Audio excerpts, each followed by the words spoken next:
Pues muy buenas tardes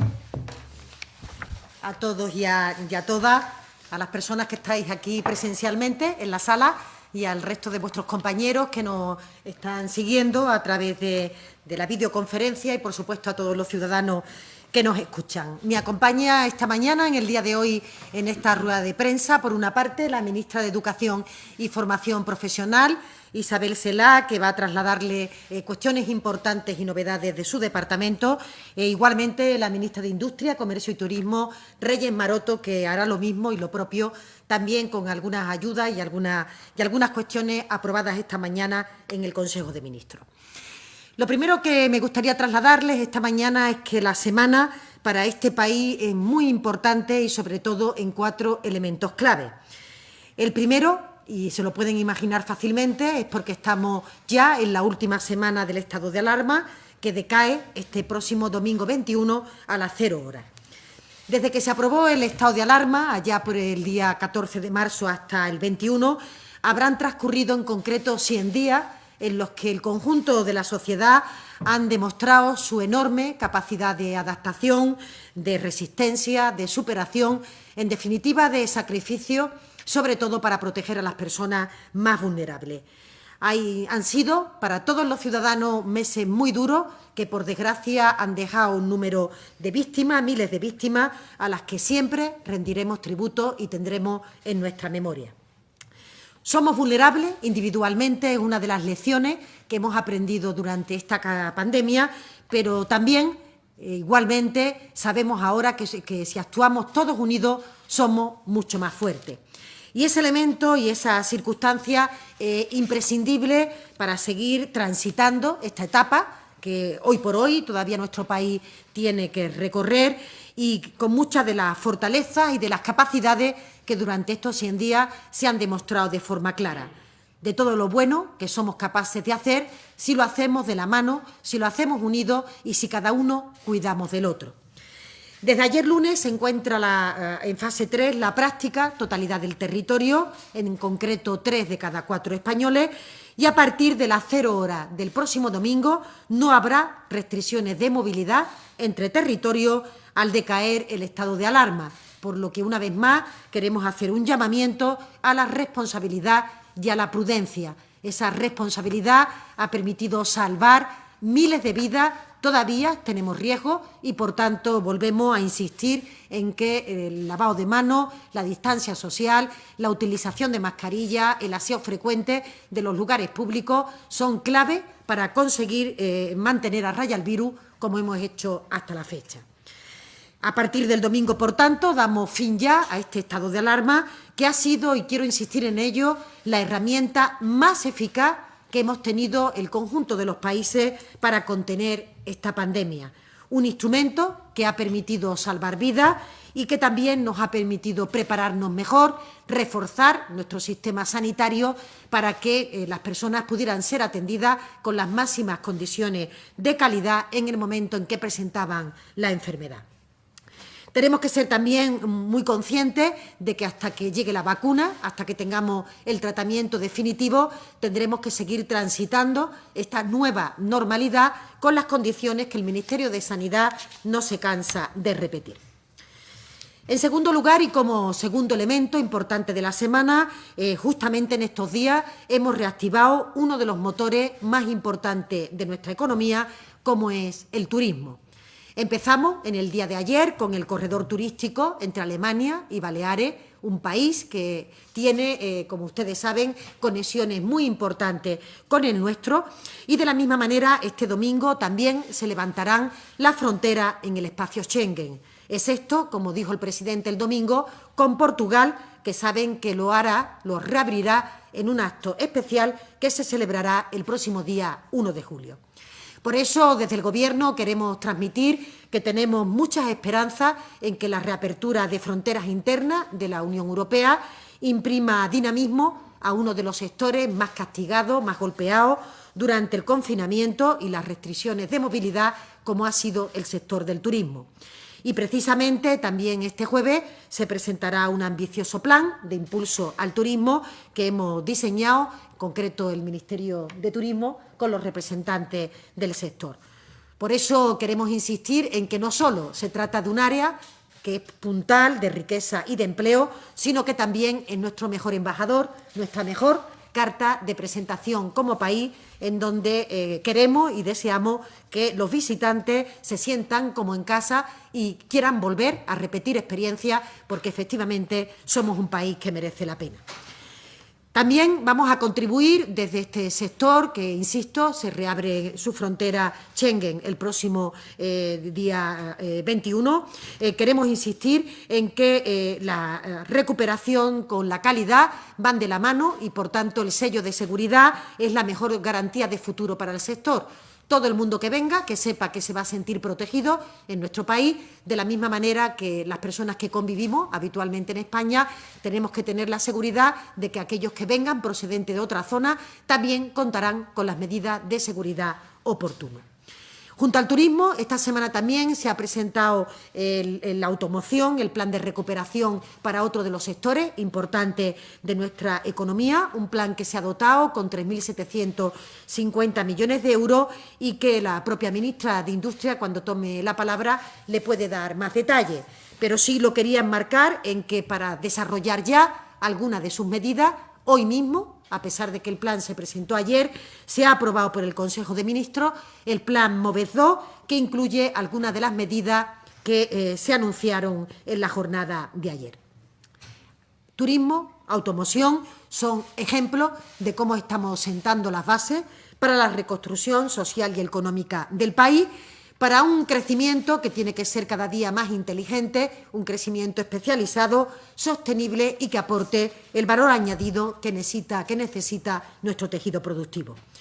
Estamos en línea, por tanto, con lo que va marcando la Comisión Europea y también para acceder al Fondo de Reconstrucción tras la pandemia. Y esta es la tercera clave que quería dar de esta semana en el día de hoy. La reunión que se va a celebrar por videoconferencia este viernes del Consejo Europeo para debatir sobre el Fondo de Recuperación, pero también del nuevo presupuesto de la Unión Europea en el largo plazo. La posición del Gobierno de España la conocen ustedes de forma clara, ha insistido en ella, el presidente del Gobierno lo hizo este mismo domingo y, por tanto, resumir que esperamos básicamente que se den dos cosas: que los debates se agilicen para poder disponer cuanto antes de esos recursos y que todos los grupos políticos en nuestro país apoyen una propuesta que es importante para nuestro crecimiento y que además la defiendan en Europa. Creemos que este ejercicio de responsabilidad y de patriotismo tiene que ser compartido con el conjunto de las fuerzas políticas para que animen a sus homólogos europeos de manera que el fondo pueda realmente responder a las necesidades de España. El cuarto aspecto que le quería comentar de esta semana tiene también que ver con la recuperación de nuestras cuentas públicas, fundamentalmente de nuestras comunidades autónomas. Y por eso, en el día de hoy, se ha aprobado el Real Decreto Ley que regula la creación del Fondo COVID-19, estableciendo las reglas relativas a su distribución y a su libramiento. Yo diría que este fondo demuestra dos cosas fundamentales. La primera es que la educación y la sanidad son para este Gobierno piezas angulares del desarrollo, del crecimiento, del bienestar social, con independencia de cuál sea la Administración que ejerce esa competencia. Lo que nos importa a todos es que los ciudadanos reciban unos servicios públicos de calidad y eso es algo que queda fijado, garantizado, con estos recursos que ponemos a disposición de las comunidades autónomas. Y tenemos, además, la convicción de que la sanidad y la educación son imprescindibles para impulsar el crecimiento y la recuperación de nuestro país. Y es algo obvio, sin una sanidad fuerte, pública, universal, sin un sistema educativo que responda a las necesidades de nuestra sociedad, no avanzaremos en la recuperación que necesita España y que necesita Europa.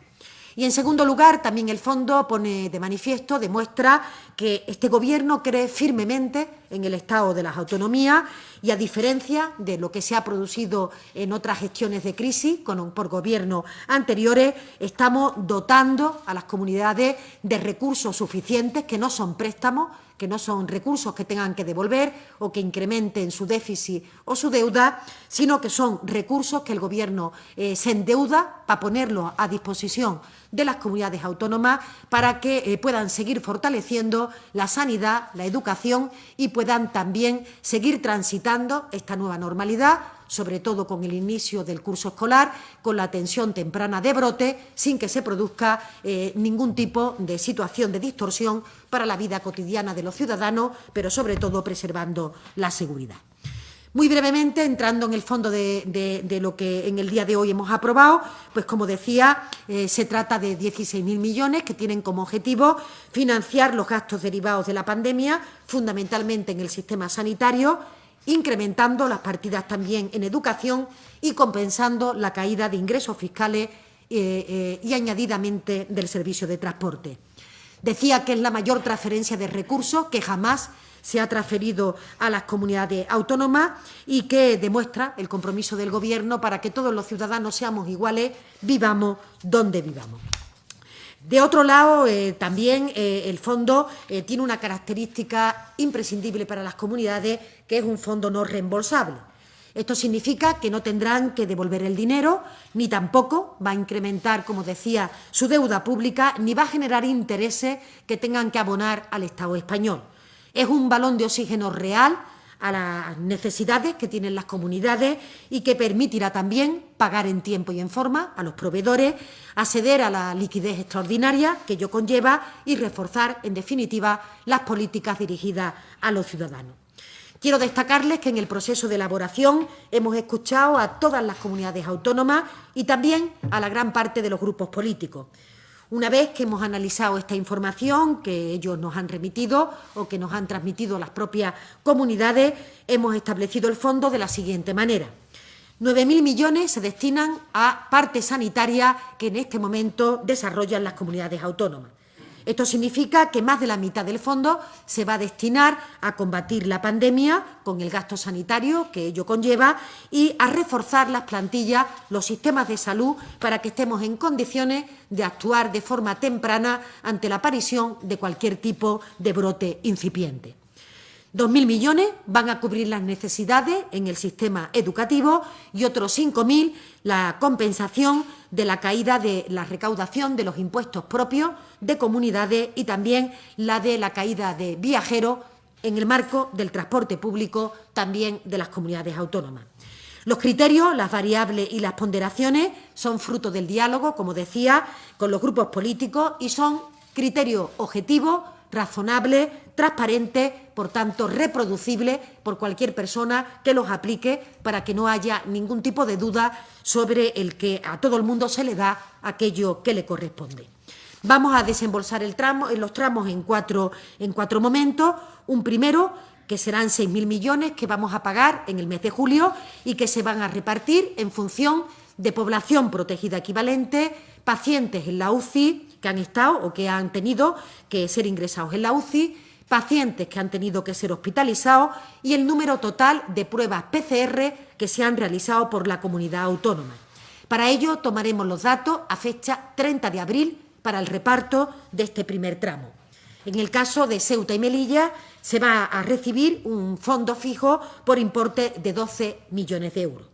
El segundo tramo, los 3.000 restantes de la parte sanitaria, se va a pagar en el mes de noviembre y se va a repartir en base a los mismos criterios o a los mismos parámetros, pero con diferentes ponderaciones. Por ponerle un caso, si el 35% en el tramo número 1 correspondía a población equivalente, en este segundo tramo será el 45%. Ese detalle lo tienen en la referencia del Consejo de Ministros, pero en definitiva las comunidades que más impacto han tenido de la pandemia sanitaria van a recibir un mayor volumen de recursos y se modula la gran parte de ello por el criterio de población, un criterio que permite ponderar a nuestra atención primaria, pero sobre todo estar preparados para los casos de rebrote. En el caso de ese segundo tramo, los datos los vamos a actualizar a 31 de octubre y ojalá no haya variación respecto a los datos del primer tramo del mes de julio, porque esto significará que no ha habido rebrote, al menos significativo, que haya cambiado la ponderación de los datos sanitarios. En este segundo tramo, Ceuta y Melilla reciben 6 millones de euros. El tercer tramo, con 2.000 millones, está reservado a la educación, una de las prioridades de este Gobierno, y se va a abonar en el mes de septiembre, coincidiendo con el comienzo del curso escolar. En este caso, el 80% del importe se distribuye en función de la población de 0 a 16 años de cada comunidad, el 20% restante en el número de habitantes de 17 a 24 años. Es decir, que este 20% va más dirigido a cubrir las necesidades de la educación universitaria para que también se preparen con motivo de esta pandemia. Ceuta y Melilla recibirán una cantidad de 7 millones de euros. Y el cuarto tramo, con 5.000 millones, se va a dividir en dos. Una primera parte de 4.200 que se distribuye por el peso de la recaudación en los años 2017, 2018 y 2019 con un ajuste de población. Y el segundo concepto de este cuarto tramo son 800 millones que van dirigidos exclusivamente al transporte para que las comunidades que no han contado con el número de viajeros y, sin embargo, han tenido que mantener abiertas las líneas regulares puedan tener una compensación, distribución que se ha hecho por parte del Ministerio de Transporte conjuntamente con el Gobierno, con los gobiernos de las comunidades autónomas. En este tramo, un 4% se reserva a Canarias por los servicios regulares de transporte de viajeros. Sí quiero advertir que en este cuarto tramo de ingresos no participan las comunidades forales del País Vasco y Navarra, que, como saben, tienen un sistema tributario particular. Ellos recaudan la práctica totalidad de los impuestos, incluido IRPF, IVA o impuesto de sociedades. Son poco homologables en este tramo al resto de comunidades autónomas y, por tanto, se decidirá en el marco de la comisión mixta la compensación que hubiere lugar en términos de déficit y de deuda que se acordarán en ese órgano. Se contempla también en el decreto ley que el superávit que las comunidades han registrado en años anteriores puedan utilizarlo igualmente para financiar ese hipotético déficit resultante en el año 2020 y, por tanto, creo que todos los aspectos, todos los elementos que se habían insinuado, que se habían sugerido por parte de las comunidades autónomas se han incorporado, de manera que el texto que queda es un texto que recoge, recibe las aspiraciones que hemos podido trasladar y que, conjuntamente con otros libramientos de cantidades, suponen en definitiva 24.532 millones de euros más que el año anterior del que disponen comunidades autónomas para el desarrollo de sus competencias. Yo creo que es una cifra indiscutible que habla de un incremento de recursos sin precedentes y del cuidado que este Gobierno tiene para que los servicios públicos esenciales se puedan seguir prestando en las mejores condiciones. Por último, ya decirle que dos temas añadidos que quiero comentar de los abordados en el Consejo de Ministros, no menores. De hecho, hoy también hemos aprobado el acuerdo por el que se activa el quinto y el último tramo de la línea de avales ICO para garantizar la liquidez de empresas y autónomos. La línea, que se aprobó el pasado 17 de marzo, recuerdan que contaba con un total de 100.000 millones y que ha supuesto la mayor movilización de avales públicos que jamás se ha puesto en marcha en España para el apoyo a las empresas. Este último, que aprobamos en el día de hoy, este quinto, permite seguir adaptando la línea a las necesidades que demuestran las empresas en cada momento, lo que hace y lo que está poniendo de manifiesto que es uno de las líneas de avales más utilizadas en el conjunto de Europa, que tiene un más alto porcentaje de ejecución y, por tanto, quiere decir que se adapta mejor a las necesidades del sector. En concreto, el tramo de hoy tiene una dotación de 15.500 millones de euros, de los que 7.500 se ponen a disposición de autónomos y pymes, en línea también con lo que hemos venido realizando en los tramos anteriores. El resto de empresas contará con 5.000 millones de avales.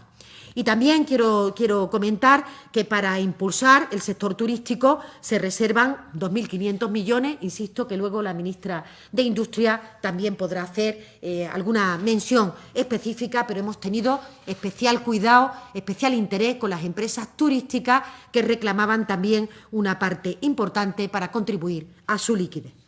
De hecho, sí le puedo dar el dato de que han sido las empresas del sector turístico las que han recibido una mayor línea de financiación a través de estos recursos ICO puestos a su disposición, a la que se sume la línea Thomas Cook, que también se puso en marcha y que está permitiendo, espero que sí, que gran parte de estas empresas puedan estar sobreviviendo y puedan ahora reactivarse a raíz de estas herramientas tan necesarias. Igualmente puedo decirle que este tramo ICO destina 500 millones de euros para adquirir vehículos de uso profesional con el fin de impulsar la renovación del parque de vehículos y fomentar la movilidad sostenible.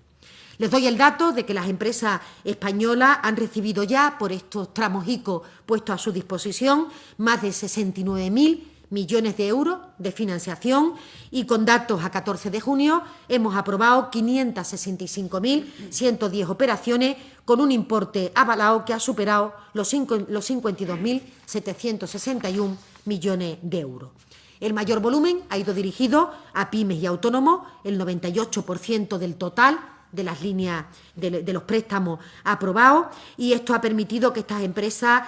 yo creo que hayan podido recibir el aliento del Gobierno, la ayuda del Gobierno en un momento que ha sido tremendamente dificultoso para garantizar su liquidez y cubrir sobre todo las necesidades de circulante.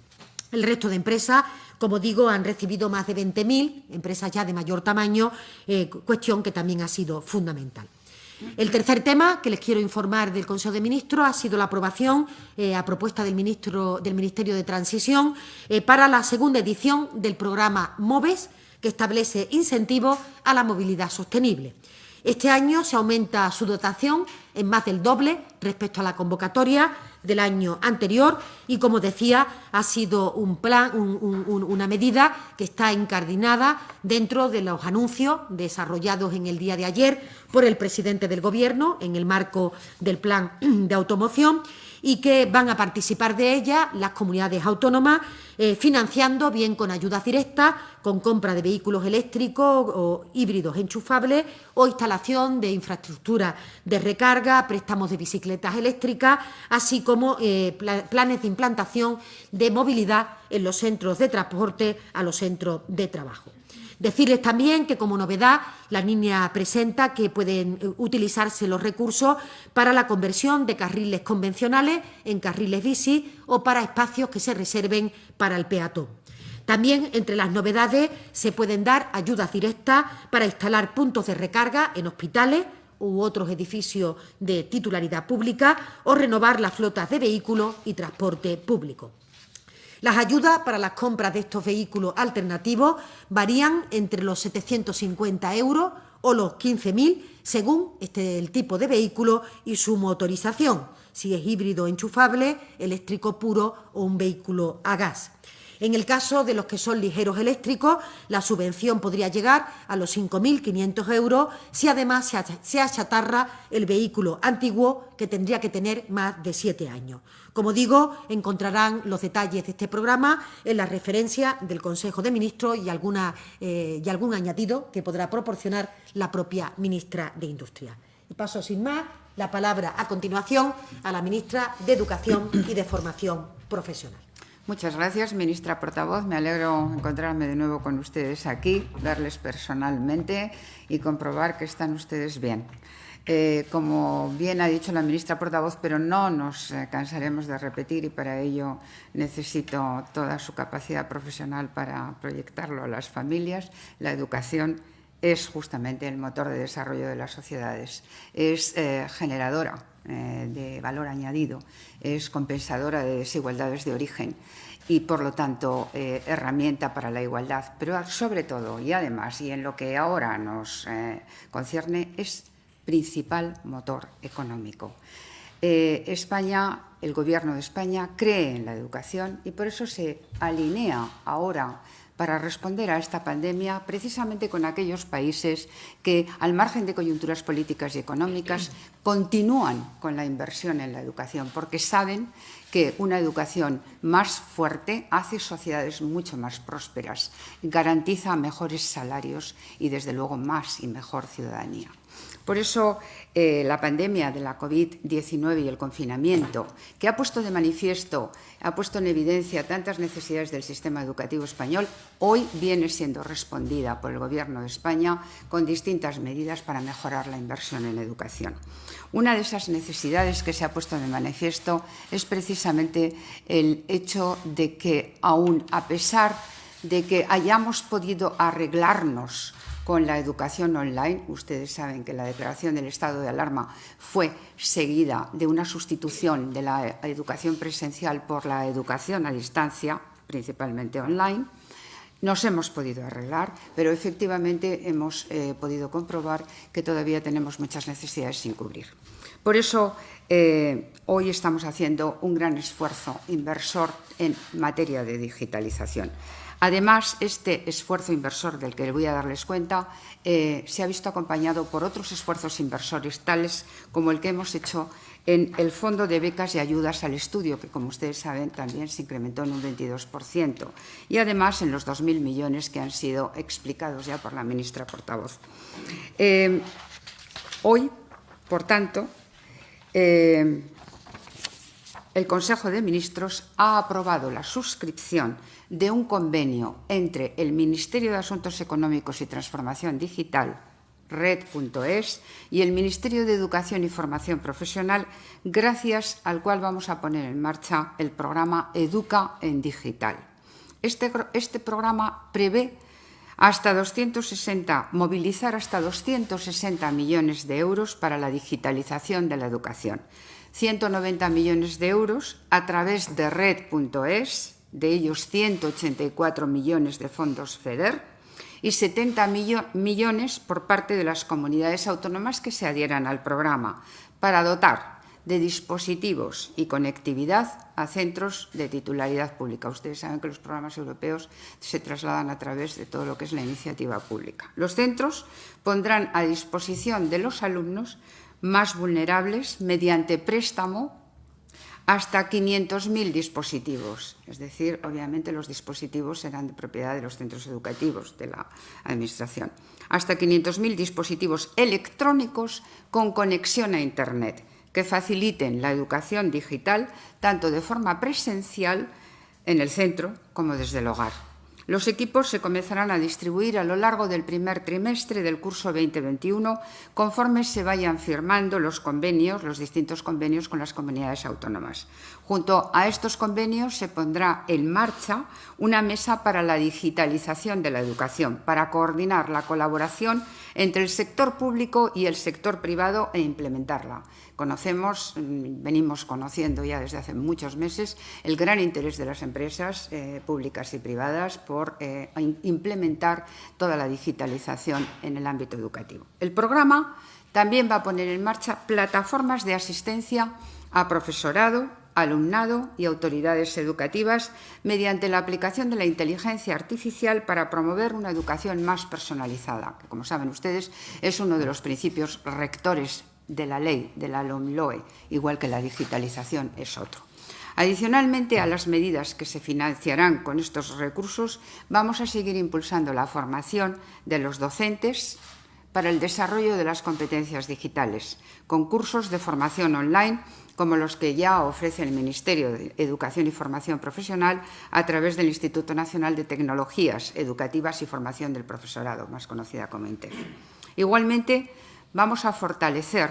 y a apoyar la modernización de herramientas como las plataformas digitales de los centros educativos y el desarrollo de propuestas en materiales educativos diseñados para el entorno digital. En estos meses ya han sido ustedes informados de las diferentes iniciativas desarrolladas para atender la brecha digital. Hemos puesto en marcha muchísimas: portales educativos, materiales en abierto, distribución de equipos informáticos y conexiones, programas con Radio y Televisión Española, Las empresas nos han venido aportando, tras nuestra solicitud, programas audiovisuales de gran interés. Ahora aceleramos y multiplicamos la ambición del impulso a la digitalización. Educa en Digital es un primer paso de otros que van a seguir, porque la educación necesita la digitalización, sobre todo una economía digitalizada necesita que la educación también forme y sea también punta de lanza para esa digitalización económica, social. La digitalización, por lo tanto, resulta ser un factor determinante a la hora de cerrar brechas y apostar por la cohesión social, haciendo posible un escenario en el que todo nuestro alumnado tenga un acceso garantizado a contenidos educativos adecuados y ajustados a sus necesidades, independientemente de su realidad social o del lugar en el que viva. Esto es lo que yo quería decirles, habida cuenta también de que hay algunos datos que nos muestran la necesidad de proveer, como digo, de esta importante, a través de esta importante actuación pública de nada menos que 500.000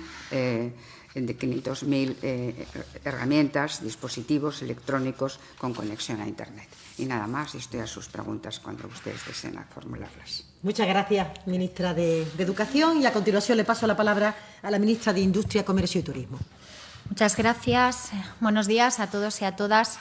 Como ha señalado la ministra portavoz, han pasado 3 meses desde la declaración del estado de alarma por el COVID-19 y España se enfrenta ahora al reto de la recuperación económica y social.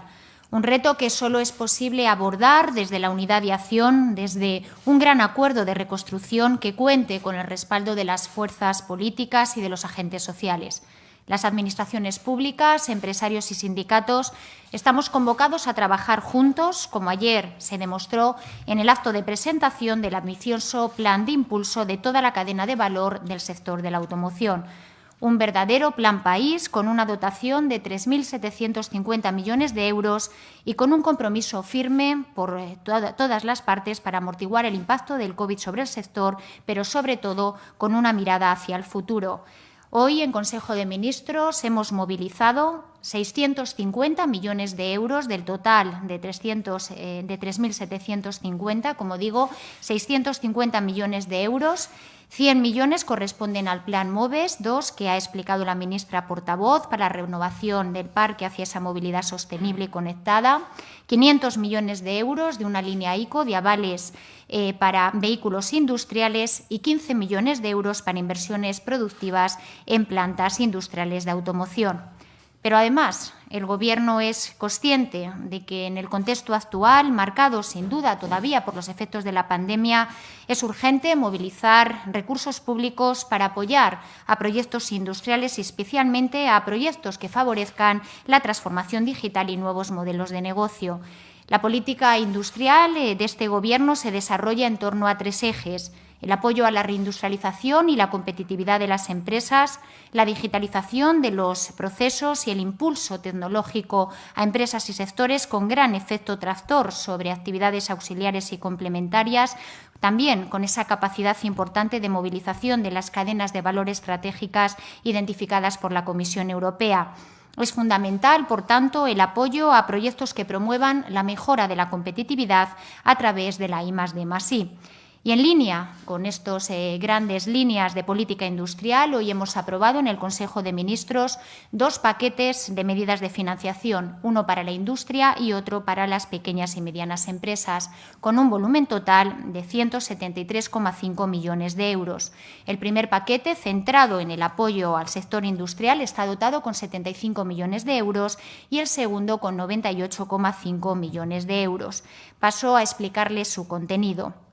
Decía que el primer paquete de impulso a esta recuperación económica y social cuenta con el apoyo y la financiación pública al sector industrial. Hemos aprobado 2 acuerdos que desarrollará la Secretaría General de Industria y PYME, convocando proyectos industriales de I+E+I en el ámbito de la industria manufacturera por importe de 50 millones de euros y préstamos al Programa de Apoyo Financiero de Industria Conectada 4.0 por un importe de 25 millones de euros. La convocatoria de I+D+I se centra fundamentalmente en el apoyo a proyectos de sostenibilidad. Hablamos de economía circular, ecoinnovación, descarbonización, eficiencia energética, pero también materiales y productos avanzados y calidad y seguridad industrial. De estos 50 millones vamos, como decía, a destinar 15 millones al sector de la automoción, que están incluidos en el plan de impulso que aprobamos ayer, otros 15 millones al sector aeronáutico y aeroespacial y 20 millones al resto de la industria manufacturera. La convocatoria de Industria Conectada 4.0, que, como les he señalado, está dotada con 25 millones de euros, lo que busca es apoyar la transformación digital mediante la implementación en las empresas de habilitadores digitales como la robótica avanzada, la impresión 3D o el Big Data, que permitan a nuestro tejido industrial beneficiarse del uso de estas tecnologías y mejorar su competitividad. Por lo que respecta al apoyo a la pequeña y mediana empresa, se han aprobado en el Consejo de Ministros 3 acuerdos, convenios suscritos por la empresa Enisa para el desarrollo de 3 líneas que les comentaré a continuación. La línea de empresas de base tecnológica es una línea que financia pymes que llevan a cabo proyectos que suponen un avance tecnológico en la obtención de nuevos productos, procesos o servicios. Esta línea tiene un importe de 20,5 millones de euros. La segunda de las líneas que desarrolla Enisa es la línea PYME, por un importe de 57,5 millones de euros, una línea que presta apoyo financiero a proyectos destinados a mejorar la competitividad y que contribuyen, sin duda, a la creación de empleo. Y la tercera de las líneas es la de jóvenes emprendedores, por importe de 20,5 millones, que presta apoyo financiero a emprendedores de menos de 40 años que acometen inversiones que precisa este apoyo en su fase inicial. Empresas como Wallapop, Cabify o la Luz Más Móvil o El Valle han nacido de estas líneas y son sin duda un recurso clave para garantizar la creatividad y el talento empresarial de los jóvenes emprendedores españoles. Estas líneas se inscriben dentro del marco estratégico de la PYME aprobado por el Consejo de Ministros el 12 de abril del 2019, atendiendo a uno de sus ejes de actuación, el correspondiente a financiar las necesidades alternativas a la financiación bancaria. En este esfuerzo de potenciar las alternativas de financiación se encuentran los préstamos participativos de Enisa, que son un referente en el campo del capital riesgo especializado en la PYME.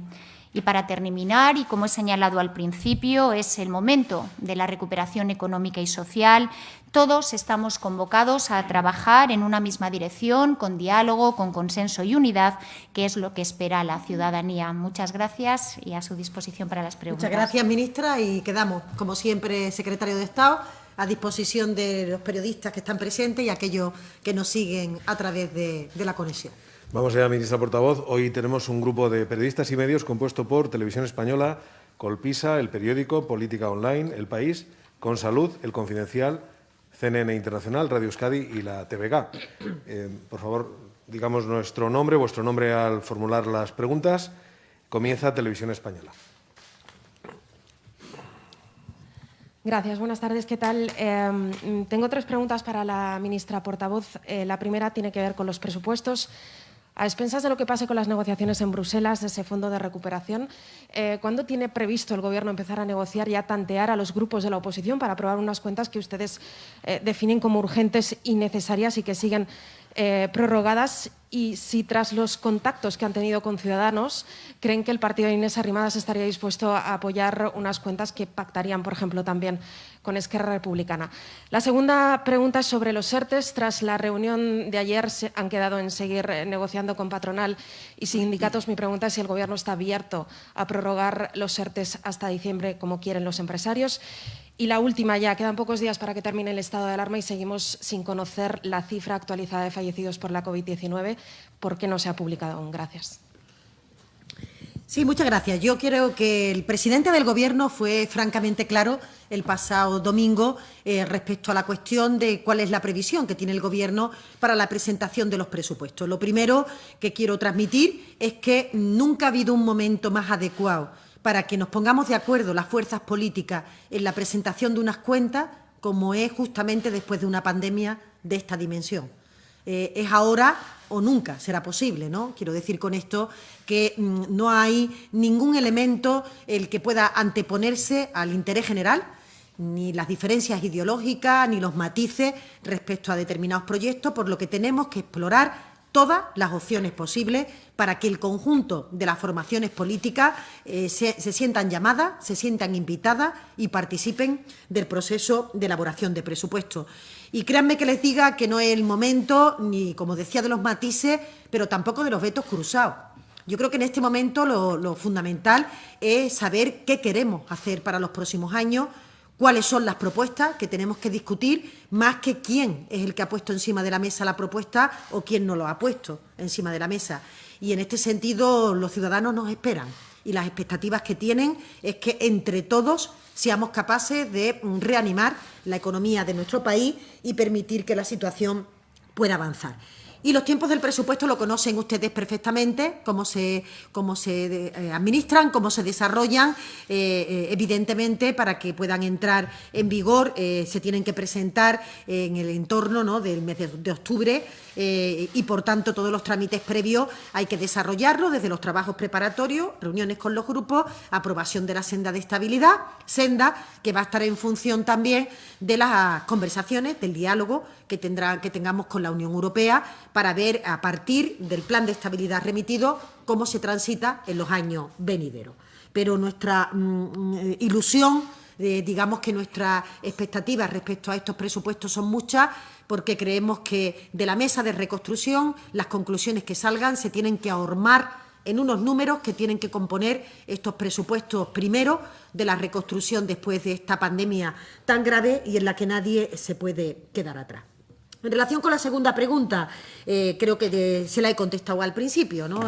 También los partidos políticos en este momento tienen que poner su atención más en cuáles son las materias que tienen que formar parte de este presente inmediato y de este futuro, que de quiénes son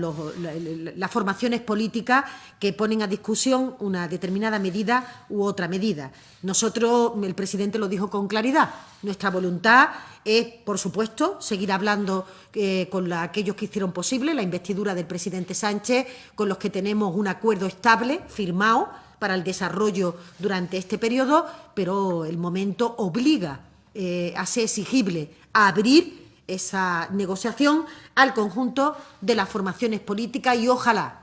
la totalidad de esas formaciones decidan apoyar el proyecto de presupuesto una vez que se presente, que contará con las aportaciones de todos y cada uno de ellos. El tercer tema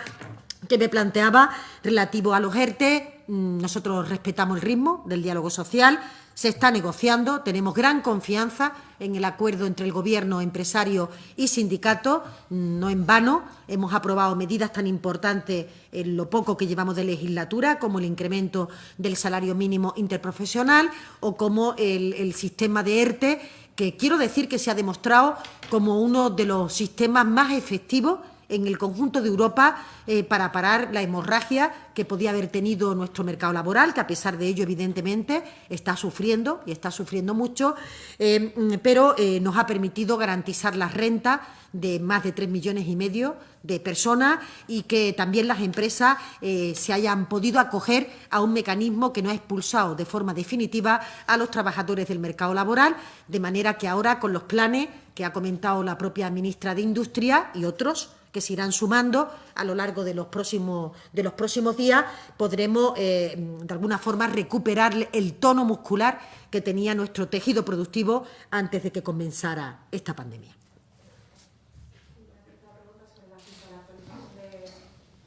Y sobre los datos que me decía, tengo poco más que añadir de lo que siempre ha dicho el ministro Illa, que ha transmitido con claridad que, evidentemente, los datos estadísticos tienen que ser fiel reflejo de cómo se está produciendo en este momento la circulación del virus. No puede haber ninguna cuestión en el que, de alguna forma, no oriente de manera clara de cuántas personas están siendo infectadas cada día, cuántas personas fallecen o cuántas personas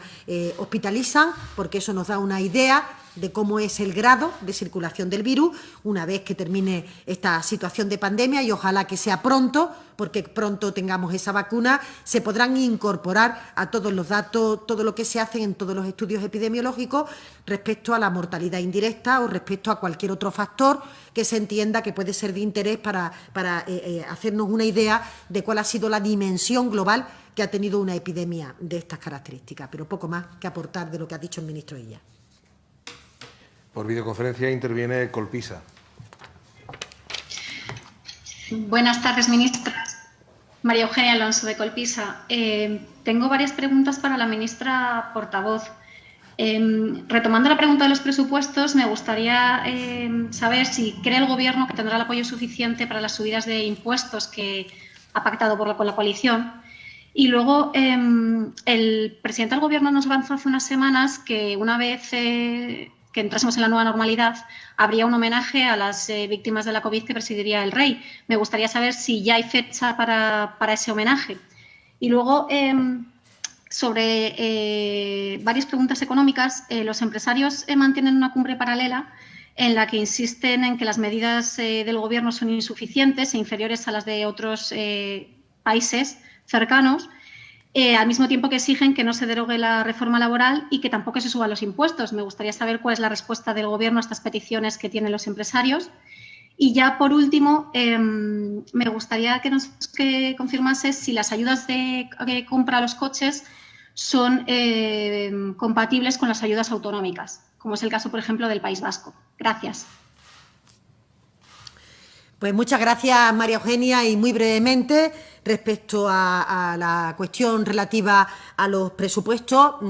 yo diría que estamos en el momento adecuado para evaluar la situación del país y, por tanto, para ver cuáles son las conclusiones que de la Comisión de Reconstrucción, insisto, se tienen que extraer para que entre todos seamos capaces de ponernos de acuerdo en un común denominador que permita el fortalecimiento de nuestro tejido productivo, que permita el que podamos salir con vigor, con fuerza, no solamente para recuperar la senda que teníamos anteriormente, sino para acelerar los cambios que teníamos en agenda, tanto en materia de incorporaciones de la eficiencia energética o acciones contra el cambio climático, como en la parte de digitalización y de adaptación a las nuevas necesidades de los trabajadores del siglo XXI, que tienen mucho que ver con la conciliación, con la flexibilización, con la jornada laboral, con materias que afortunadamente en esta pandemia hemos podido explorar y que han dado un resultado que yo creo que ahí está las cifras de cómo se ha detenido, cómo se ha podido de alguna manera abordar de forma diferente esta crisis como está haciendo este Gobierno. Por tanto, en la parte fiscal se dejará ese debate de presupuesto y yo quiero recordar que en la propuesta fiscal que presentó el acuerdo programático no solamente había algunas figuras que tenían que ganar progresividad, sino que había una bajada de impuestos para algunos sectores. Lo hemos hecho, por ejemplo, con el IVA de los periódicos digitales o de los libros electrónicos, y también estaba previsto y está previsto para algunas medidas tan importantes como las pequeñas y medianas empresas que facturan por debajo de 1 millón de euros. Por tanto, nuestra realidad fiscal se tiene que adaptar a nuestro tejido productivo, a las necesidades de este momento, y habrá ocasión de poder discutirlo con todos ellos. Respecto a la segunda, no tenemos todavía la fecha del homenaje, que se hará de acuerdo con la Casa Real y, por tanto, también con la disponibilidad del conjunto de presidentes autonómicos, porque saben ustedes que queremos convertir esta ceremonia civil realmente en un acto de homenaje del conjunto de las administraciones, del conjunto de la ciudadanía, a todas las personas que desgraciadamente nos han dejado con motivo de esta pandemia. Y respecto a la tercera cuestión,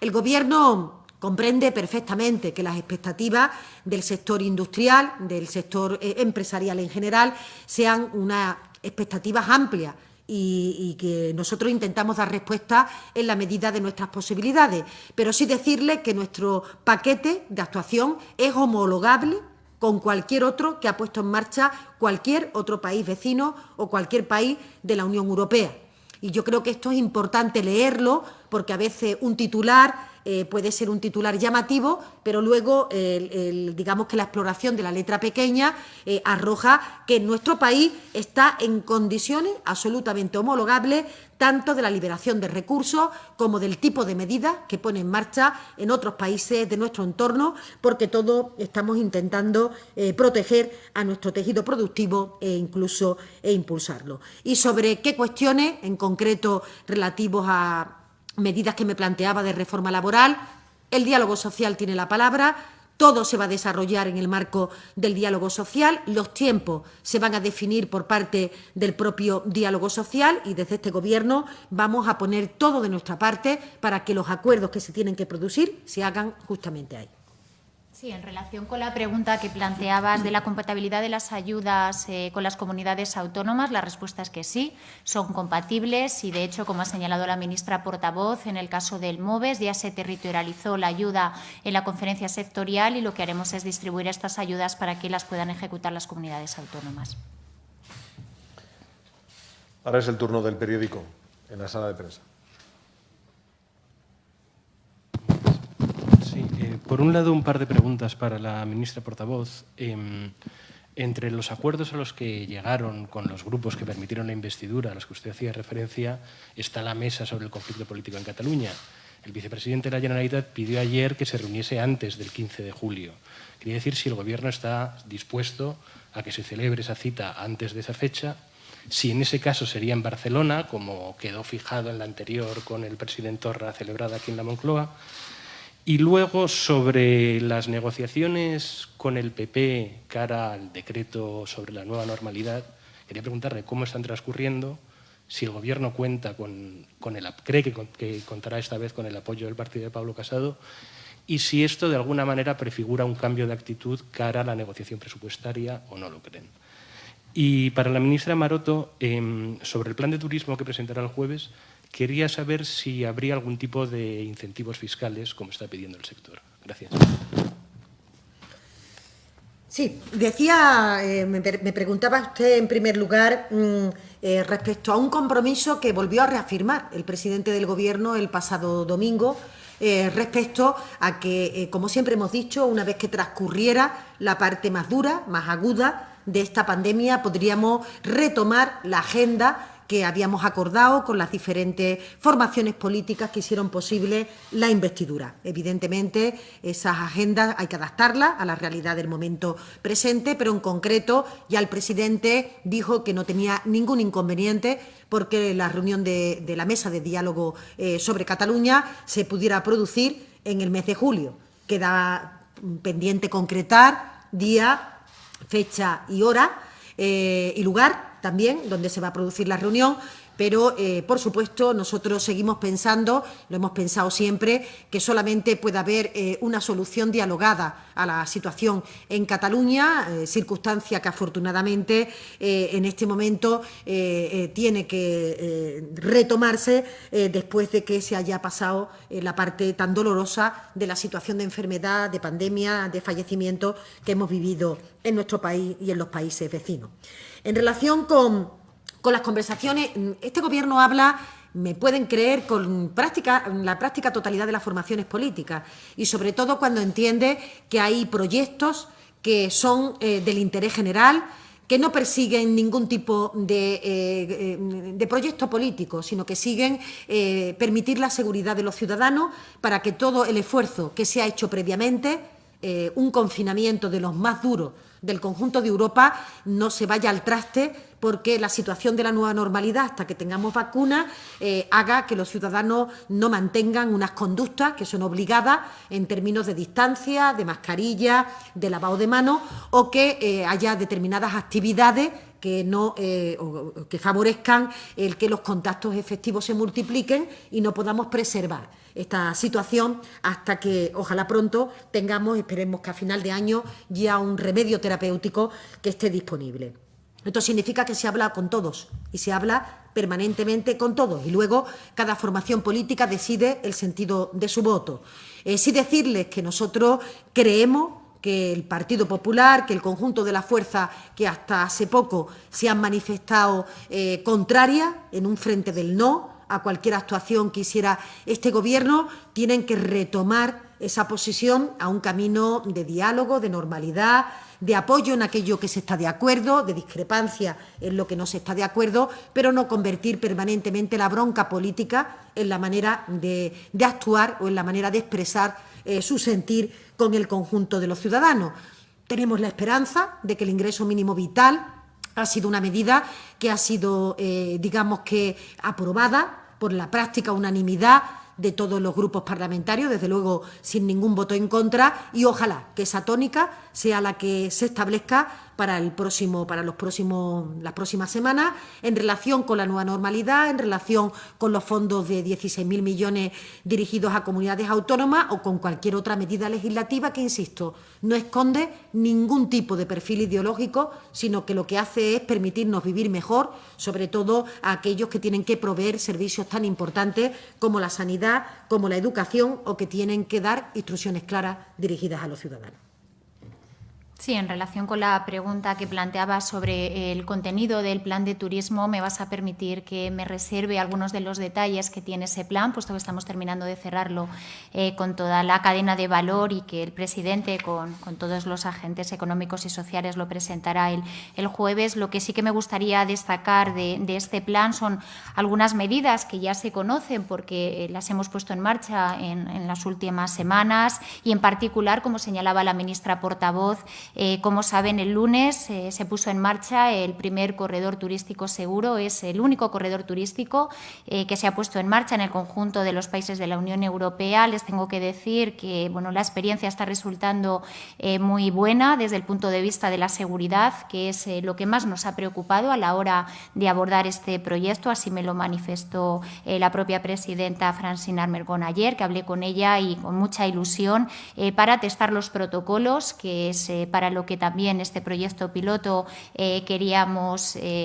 desarrollar, y eso nos va a permitir que las guías que hemos elaborado con el ITE, que los procedimientos en el tránsito de estos turistas se desarrollaran con mucha normalidad, y por lo tanto quiero poner en valor también este proyecto y que España pues esté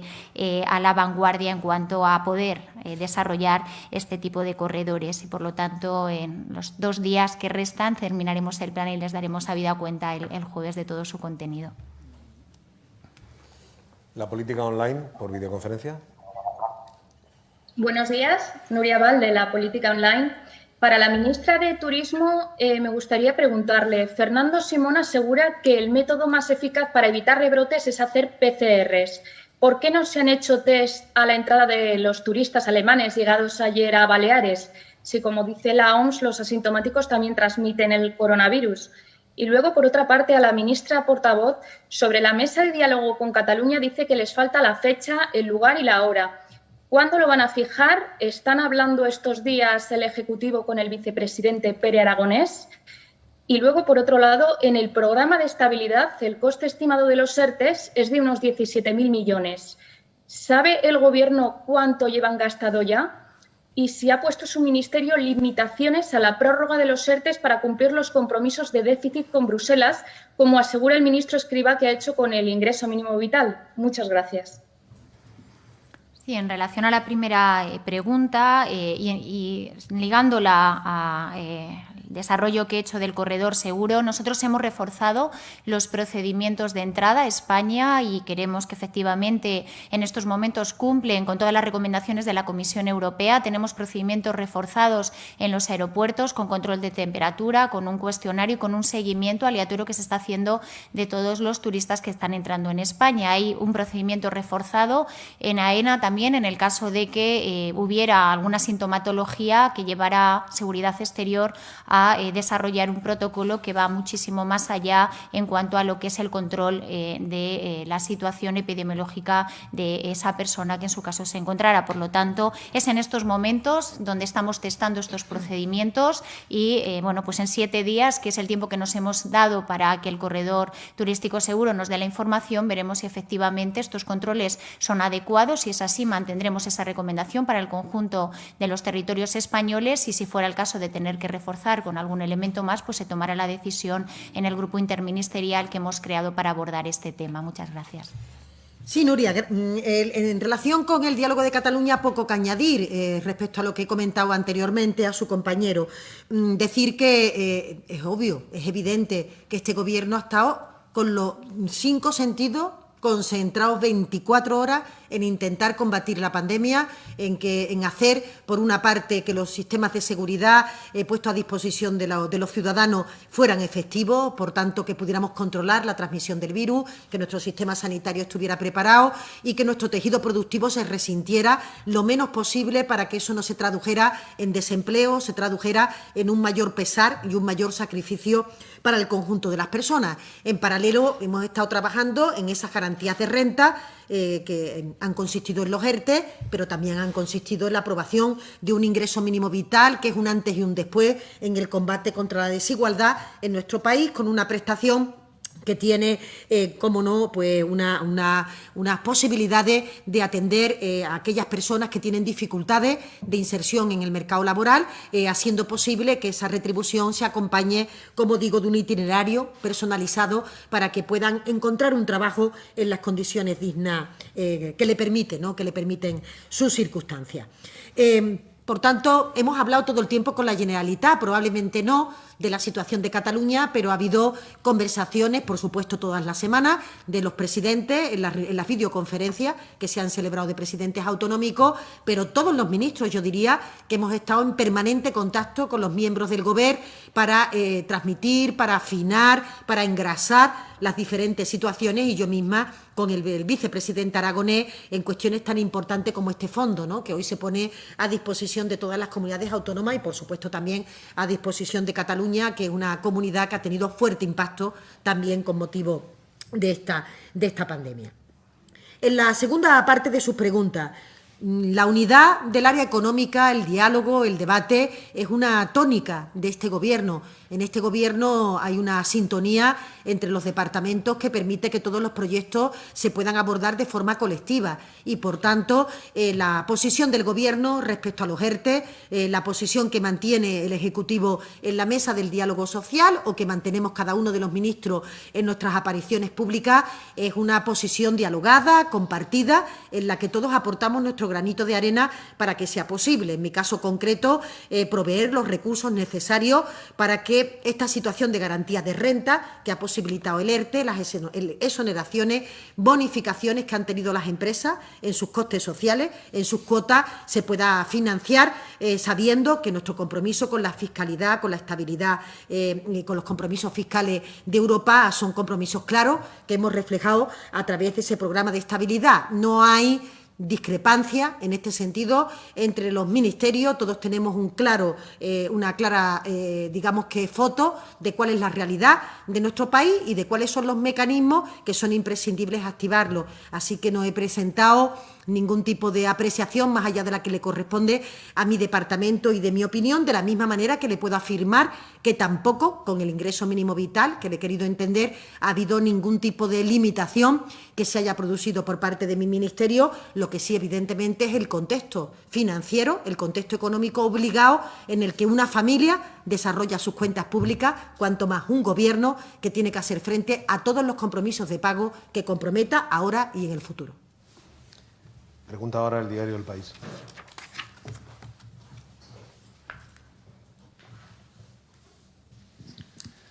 Sí, muchas gracias. Contento de volver aquí, aunque sean unas condiciones limitadas. Le quería una aclaración, ministra. Lo que le ha respondido a la compañera antes sobre los empresarios que estaban pidiendo que no haya estas subidas de impuestos a las grandes empresas y la reforma laboral, de su respuesta debemos deducir que el Gobierno se queda con el acuerdo de Gobierno con Unidas Podemos, que esa es su guía y que, por tanto, no va a hacer caso a estas peticiones de los empresarios. Una segunda cuestión es el borrador del plan de inversiones que van a mandar ustedes a Bruselas incluye 150.000 millones de euros en inversión pública. Le quería preguntar a la ministra de Hacienda casi cómo se va a pagar eso, de dónde va a salir ese dinero, y a la ministra de Industria a qué se va a dedicar, cuáles son los grandes proyectos para los grandes sectores a los que se va a dedicar eso. Y por último, muy directamente, ¿es compatible Esquerra Republicana y Ciudadanos para unos presupuestos? Entiendo que el Gobierno quiere el máximo apoyo posible, pero es que ellos están diciendo que son incompatibles. Esquerra Republicana dice que es incompatible. ¿A quién prefiere el Gobierno? Gracias. Muchas gracias, Carlos. Nosotros también, nosotras en este caso, nos alegramos mucho de poder ver cada día a más medios de comunicación en la sala, porque eso también contribuye a esa nueva normalidad, ¿no? y a que todos tengamos la capacidad de interactuar físicamente, que siempre tiene un valor añadido sobre la interacción que se produce a nivel telemático. Yo creo que el Gobierno tiene claramente un compromiso en este momento con el conjunto de la sociedad y tiene que adaptar su marco de prioridades a la situación tan grave que ha vivido este país. Esto no le pasa solo a España, le está pasando al conjunto de Europa, que ha tenido que poner en marcha instrumentos que no tenía previsto y que su repriorización sobre las políticas que tiene que desarrollar en el futuro lo tiene que hacer teniendo los pies en el suelo y siendo consciente de la realidad. El acuerdo programático entre Unidas Podemos es un pegamento de cohesión para este Gobierno, es una hoja de ruta que guía las actuaciones de este Gobierno, pero como cualquier iniciativa política tiene que tener la capacidad de adaptación al entorno concreto y al momento concreto, en donde hay que ponerlo en marcha. Y esto significa que tenemos que repriorizar sobre lo priorizado, es decir, que cuanto más ahora tenemos que ser conscientes todos de que el dinero público que se ponga a disposición de los ciudadanos tiene que cumplir con el objetivo claro de permitir preservar su seguridad, la de tener unos servicios públicos de calidad que le permiten estar tranquilos frente a la enfermedad o frente a la educación de sus hijos, y por otra parte la de reactivar un tejido productivo que todavía está sufriendo los daños de esta ola y que tendremos que ver a final de año cuál ha sido el impacto global que ha tenido en términos de caída del crecimiento o en términos de daños estructurales de alguna de los raíles sobre los que se acomoda el desarrollo económico de nuestro país. Esto es obligado a hacerlo, no podemos hacer como si la pandemia no hubiera ocurrido. Cara a la elaboración de las cuentas públicas hay muchas lecciones que hemos aprendido y que creemos que también nos tienen que orientar, se nos tiene que sugerir por parte de la Comisión de Reconstrucción en qué materia piensa el Congreso de los Diputados, el conjunto de fuerzas políticas, que tenemos que redoblar el acento para el próximo año. En eso es en lo que tenemos que trabajar de manera clara. Algunas decisiones son obvias, son perentorias, las que tienen que ver, por ejemplo, con el terreno educativo, porque el curso escolar empieza en septiembre y la ministra tiene que hacer una planificación de esas prioridades en relación con la digitalización que ha contado hoy o en relación con la formación profesional. Son elementos nucleares que van a atravesar el presupuesto, pero tendremos que ver de todo el volumen de actuaciones previstas cuáles son las que se señalan, las que se escogen para que sean prioritarias el año que viene en un contexto de dificultad en términos presupuestarios, como ustedes se podrán imaginar, después de la situación que estamos viviendo en este momento. Así que tendremos que tener esa capacidad de dejarnos guiar por nuestro acuerdo programático, pero tener, insisto, los pies en el suelo para escuchar a todos y para concitar las mayores alianzas posibles. Este Gobierno por sí solo no puede aprobar un presupuesto, se ve obligado a dialogar, a escuchar, a recibir y a incorporar. Y eso significa modular su propia hoja de ruta que tiene prevista o que tenía prevista antes de que ocurriera esta pandemia. Respecto al borrador del plan de inversiones, me va a permitir que no haga ninguna mención. Estamos trabajando todavía ese plan de inversiones, que lo que se dirige es realmente a ser capaces de poder acceder al mayor volumen de recursos posible por parte de la Unión Europea dentro de ese plan de reconstrucción, dentro de todos los instrumentos de la triple red de seguridad que se han puesto en marcha, pero estamos trabajando al interior del Gobierno todavía en ese plan de inversiones. Y la última pregunta que me hacía era en relación con la compatibilidad de las formaciones políticas, y le decía al principio de mi intervención a otra compañera que en este es el momento de qué tenemos que hacer, más que el momento de quiénes son los que proponen las medidas o de vetos cruzados que un país como el nuestro no se puede permitir cuando estamos afrontando una recuperación económica en la que la unidad es una clave de victoria para que entre todos podamos perseguir ese futuro. Por tanto, el llamamiento que está haciendo el Gobierno, el que se hace el propio Gobierno a sí mismo, es de escuchar con atención qué es lo que plantea cada uno para que seamos capaces de discutir sobre realmente aquello que nos puede interesar más que sobre si lo ha propuesto alguien u otro que tiene intereses cruzados con nuestras formaciones políticas. No tenemos tiempo que perder, los ciudadanos nos esperan y cuanto más participemos del proyecto de presupuesto, mayor garantía de que el país va a una y, por tanto, tenemos más capacidad de ganar ese futuro. Con Salud, por videoconferencia. Sí, hola, buenas tardes, ministras. Soy Paco Cordero, en nombre de la redacción de consalud.es. Quería preguntar en primer lugar a la ministra portavoz. En las últimas semanas, pues personas relativamente conocidas o influyentes, como el cantante Miguel Bosé o el presidente de la Universidad Católica de Murcia, están haciendo declaraciones del tipo: quieren controlarnos cuando se encuentre la vacuna frente a la COVID-19, colocándonos un chip a cada uno de nosotros. Ante estas manifestaciones y ante movimientos antivacunas que se están concentrando también en la calle en los últimos días, ¿tiene pensado el Gobierno hacer algo al respecto, algún tipo de campaña especial durante la pandemia para combatir estas afirmaciones? También para la ministra Montero, quería saber si ha habido algún avance con respecto a la participación del Gobierno de España en la compra de las vacunas frente al coronavirus, si tiene algún acuerdo cerrado ya. Y finalmente, para la ministra de Educación, Isabel Celaá, quería que nos aclarase cómo se van a conformar esas personas o grupos que habrá en cada centro educativo y que serán responsables de los aspectos relacionados con la COVID-19 durante el próximo curso. ¿Quiénes lo formarían? ¿Habrá algún profesional sanitario entre ellos? Porque el sector de enfermería lleva demandando, por ejemplo, la figura de la enfermera escolar. ¿Se está pensando en ello? Muchas gracias. Muchas gracias a ti por tus preguntas y decirme en primer lugar que la ciencia es la que nos va a sacar de esta situación, como ha ocurrido a lo largo de nuestra historia como civilización, como sociedad, durante tantos y tantos años. Y yo quiero aprovechar la pregunta para hacer un agradecimiento al trabajo muchas veces infructuoso, otras veces muy sacrificado de tantos investigadores científicos de una altísima calidad en nuestro país que no tienen hora para poner su talento a disposición de la ciencia, una materia que no siempre se ha abordado desde los diferentes gobiernos, desde la importancia y la prioridad que corresponde, pero que una vez más ha vuelto a poner de manifiesto que sin ciencia no tenemos futuro y que la ciencia es lo único que nos permite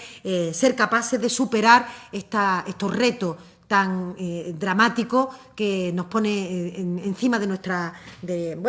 puertas la naturaleza, en relación con los cambios climáticos, con la aparición de enfermedades, con fenómenos que no podemos prever y que, por tanto, ellos son los que nos van a sacar y los que seguro lo van a hacer de esta situación cuando derrotemos con una vacuna definitivamente al virus. Hay muchos proyectos que se están desarrollando por parte de consorcios de países, también por parte de los investigadores españoles. El Gobierno de España está impulsando todos esos proyectos desde el Ministerio de Sanidad, en donde hemos aportado algunos fondos para hacer posible, o hemos comprometido algunos fondos para hacer posible la investigación de la vacuna, y seguiremos trabajando en esa dirección y en esas conversaciones, porque, insistimos, la vacuna va a ser el único remedio eficaz, definitivo, para ganar de manera ya total la batalla contra este virus. Yo respeto todos los movimientos ciudadanos que se puedan plantear en relación con esta cuestión, pero recuerden ustedes que soy médica de profesión y que considero que las vacunas son un remedio absolutamente eficaz para no solamente prevenir la aparición de enfermedades, sino para la erradicación de enfermedades que en las sociedades presentes no están, justamente porque la vacuna consiguió eliminarla de una forma definitiva. Y yo creo que con eso expreso mi opinión particular respecto a una materia donde todas las opiniones son respetables, pero donde el sistema sanitario tiene que ser muy, muy estricto, porque no solo se trata de proteger la vida propia, sino que se trata de proteger la vida de las personas que nos rodean, sobre todo de aquellos que pueden ser más vulnerable. Yo, ¿no? Sí. Creo. Sí, me preguntaba usted acerca de la responsabilidad en términos higiénicos sanitarios dentro de un centro educativo, etcétera, ¿no? En definitiva, lo que en muchos lugares hemos venido a llamar responsabilidad sobre el COVID, etcétera. Bien, usted sabe que todos los centros educativos tienen posibilidad de ejercer, y la ejercen, su autonomía. Y en ejercicio de su autonomía, serán los centros educativos los que decidan con las direcciones de los centros quién o qué persona o qué figura llevará un poco más la responsabilidad sobre las medidas higiénico-sanitarias, sobre las medidas de distancia, sobre el control de rebrotes o la ventilación necesaria que tienen los centros. Es decir, fundamentalmente hemos ceñido a estas 4 cuestiones el tratar de, primero, reportar o garantizar un entorno escolar seguro, donde se desarrolle el conocimiento, pero efectivamente con la observancia de las medidas sanitarias. Esas medidas sanitarias fundamentalmente se ciñen a la observancia de la distancia, las medidas higiénico-sanitarias de lavado de manos, el control de rebrotes a través de grupos que pueden trabajar como a modo de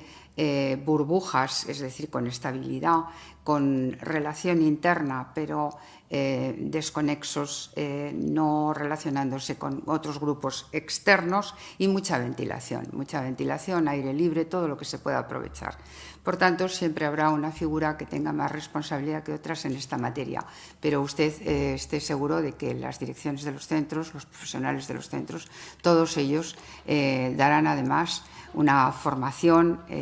preliminar al claustro y a los alumnos en relación a todas las medidas que han de ser observadas en el centro. Por tanto, educación, pero con observancia al curso que viene de las medidas sanitarias que estén en vigor en ese momento. Llegamos al turno del confidencial.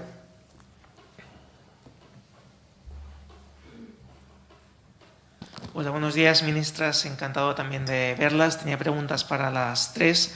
En primer lugar, respecto al asunto de los presupuestos, ha dejado usted bastante claro que están dispuestos a modificar ese pacto con Unidas Podemos. Mi pregunta es, ¿hasta qué punto estaría dispuesto el Gobierno a modificar ese pacto con Unidas Podemos en pos de ese acuerdo? ¿En qué términos habría que modificarlo? Y dado que usted ha mantenido en otras comparecencias de prensa y también en esta que priorizan a los socios de investidura, quería preguntarle si por tanto lo mantiene, porque por ejemplo hoy Esquerra Republicana ha dicho que es incompatible con Ciudadanos y que de hecho Ciudadanos es Vox en fase 1. También le quería preguntar sobre el fondo no reembolsable, 2 cuestiones muy cortitas sobre si las comunidades autónomas podrán gastar el superávit de 2019 en este año y si nos puede facilitar el desglose de reparto de los fondos por comunidades autónomas. A la ministra de Educación, por una cuestión que suscitó el otro día el presidente de Aragón sobre las condiciones de las aulas, si cree que es posible que haya un solo metro de distancia entre alumnos y que puedan estar sin mascarilla, como él pidió. Y a la ministra de Industria, el plan de impulso a la automoción recoge una reforma integral de la fiscalidad sobre vehículos y alude al impuesto de matriculación y al de circulación, pero no se da ningún detalle. Tratándose de un factor tan importante, ¿por qué no se especifica esta cuestión en el plan? Y también ha habido hoy críticas, por cierto, del fundador de Globalia, que dice que si no nos ayudan, como Alemania y Francia, vamos a durar menos que un telediario. Quería preguntarle por estas palabras del fundador de Globalia. Gracias. Muchas gracias, Juanma. Y empiezo por las últimas de las preguntas. Sí, las comunidades podrán gastar, viene en el decreto ley, el superávit del año 2019 y se establece así en el decreto ley. Respecto al detalle por comunidades autónomas, hay determinados momentos de evaluación distintos, lo he comentado en mi intervención, algunos son inmediatos, otros serán en el mes de octubre. En el momento en que se apruebe el decreto ley y se asignen las cantidades, se publicará en el BOE y, por tanto, tendrán ustedes acceso a las primeras partes de los tramos. Hasta que no se conozca cómo van a evolucionar definitivamente el tramo 2, sobre todo del sistema sanitario, esos 3.000 millones, no podremos ajustar la totalidad de las cantidades que se dirigen a cada uno, pero van a tenerlas ustedes públicas en la medida en que se vayan asignando cada uno de los tramos. Respecto a la cuestión relativa a las expresiones de las formaciones políticas en relación con otras, Yo creo, Juanma, que he sido muy clara y el presidente también lo expresó así el domingo pasado. En este momento lo importante, lo fundamental es que estemos de acuerdo en cuáles son las medidas que hay que impulsar en el medio plazo y también en el corto plazo con unas cuentas públicas que realmente contribuyan a la recuperación. Unas cuentas de unidad en la que busquemos el común denominador, en la que, por tanto, aparquemos y no ha habido un momento en la historia de España que más lo aconseje como este, porque venimos de una pandemia que ha sido, en cuestión de 3 meses, 4 meses, ha debilitado a nuestro tejido productivo. Tenemos que ser capaces de fortalecer los servicios públicos y, de otra manera, de acertar con cada una de las medidas que van a permitir, como decía antes, el que podamos resucitar nuestra economía y orientarla hacia los cambios inevitables que se tienen que producir en transición energética o en digitalización. Esta crisis tiene que ser una oportunidad para acelerar esos cambios disruptivos, transformadores, que nos hagan más competitivos respecto a nuestros socios europeos. Y créanme que creo que no es el momento de pararse en la diferencia de si estoy trabajando al lado de una formación política con la que comparto más o menos afinidad. Todos somos conscientes de que en la batalla política tenemos graves discrepancias con otras formaciones, pero la invitación que está haciendo al Gobierno es que por una vez aparquemos esas cuestiones y seamos capaces de fijarnos en cuáles son las propuestas concretas que queremos debatir y las propuestas que queremos llevar a esas cuentas que son la ley de presupuesto. Y la primera pregunta que me hacía, no es que el Gobierno vaya a modificar el acuerdo programático que tiene con Unidas Podemos, no. Ese acuerdo programático es un acuerdo que de alguna manera impregna la totalidad de las acciones del Gobierno desde que se constituyó y durante todos los días, en donde ya no solo estamos presentando elementos que tienen que ver con la lucha contra el virus, sino, como ven, en los últimos días estamos ya presentando una batería de medidas que se dirigen a la recuperación económica y a restablecer la normalidad en el funcionamiento de nuestros departamentos para impulsar todos los programas que conteníamos en el acuerdo programático. No es que se vaya a modificar, lo que he dicho es que se tiene que priorizar y, por tanto, adaptar a las exigencias y a las circunstancias del momento. Y esto significa que habrá que escoger de toda esa batería de medidas, que no estaba con una cronología por año, aquellas que más contribuyen en este momento a la reconstrucción de nuestro país, a construir unos servicios públicos de calidad o a dotar a nuestro tejido productivo de los instrumentos transformadores que le permitan ganar músculo, ganar fortaleza y, sobre todo, absorber una parte del mercado laboral, básicamente de nuestros jóvenes, que ha salido despedida con motivo de esta crisis y que, por supuesto, nuestro afán no solo es que se reintegren al mercado laboral, sino que a través de la formación profesional seamos capaces de adaptar mejor las necesidades de formación a las demandas que en este momento está planteando el propio mercado laboral. Así que no se trata de modificar, sino de priorizar y de adaptarnos a unas circunstancias del entorno que nos tienen que permitir acertar y acertar bien, porque los recursos siempre son limitados, pero las necesidades son muchas. Sí.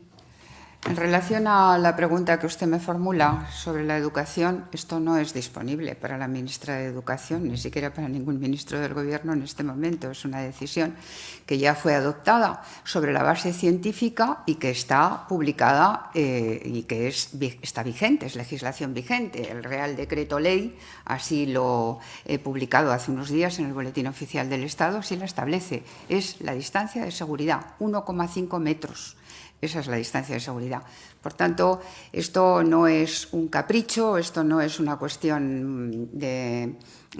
vamos a decidir a ver si podemos acortar. No, no, en este momento es Real Decreto Ley, distancia de seguridad. Y el sistema educativo, obviamente, el Ministerio tiene la obligación de proteger al niño, a los niños, al alumno, que es el destinatario final de toda la obra educativa, además a los profesionales y a las familias. Y es verdad que tenemos más resultados de estudios que también tenemos sobre la mesa, donde hemos podido ir viendo progresivamente, todavía no los teníamos a mediados de mayo, ahora tenemos más, en los que se dice que, obviamente, los niños, cuanto menores son, menos transmisores son del virus o menos carga vírica parece transportar. Pero, no obstante, el 1,5 hemos pasado, como aquí se ha dicho, una pandemia, una enfermedad. Estamos pasando porque todavía el virus circula, no tenemos tratamiento, no tenemos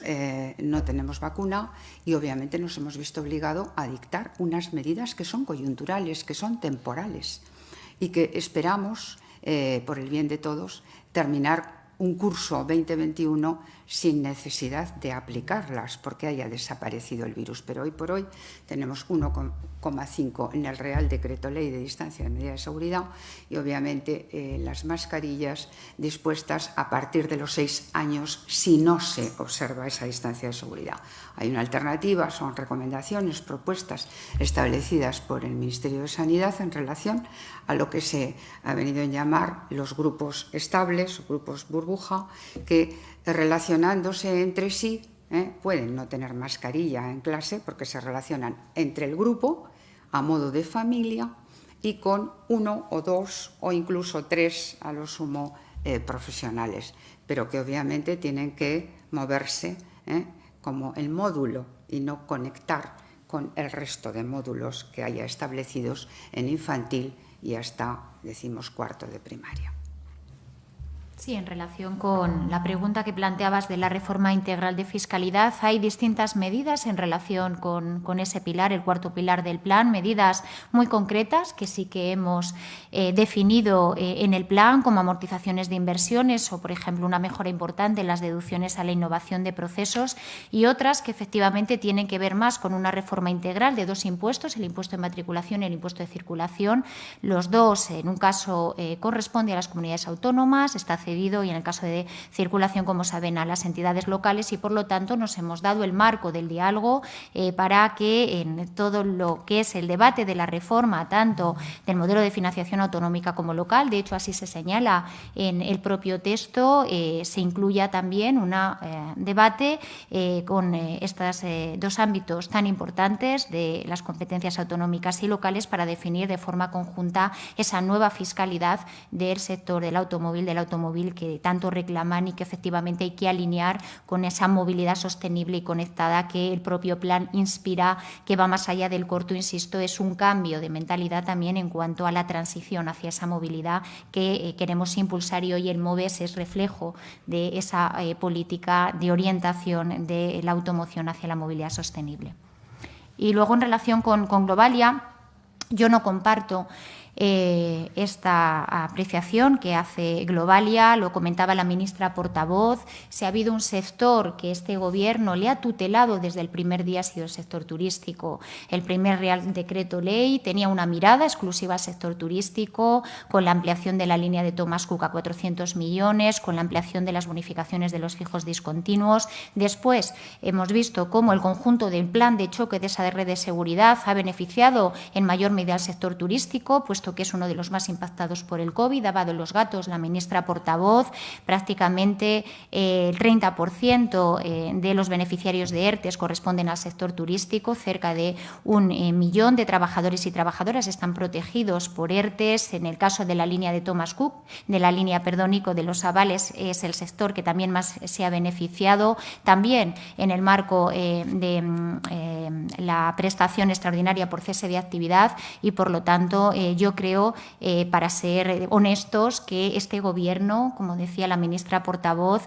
se ha dejado la piel trabajando todos los días 24 horas para no dejar a nadie atrás. El sector turístico en estos momentos requiere del relanzamiento, lo decía en mi intervención. Tenemos que pasar del plan de choque y de la invernación del sector al plan de reactivación y de reanimación, y por eso presentamos esta semana, como lo hemos hecho también para el sector de automoción, un plan de impulso que haga que el sector se dinamice. Hemos abierto los corredores turísticos seguros, ya contamos con todos los protocolos de seguridad. Vamos a desarrollar también 2 campañas de promoción muy importantes, una en el ámbito nacional y otra en el ámbito internacional, que presentaremos esta semana para estimular también el consumo de viajes durante el mes de verano y que sea extensivo después a la temporada de invierno, tan importante también para las Islas Canarias. Y, por lo tanto, yo creo que es de reconocer también el el esfuerzo que ha hecho este Gobierno, que sin duda el sector turístico se ve muy beneficiado, pero que entendemos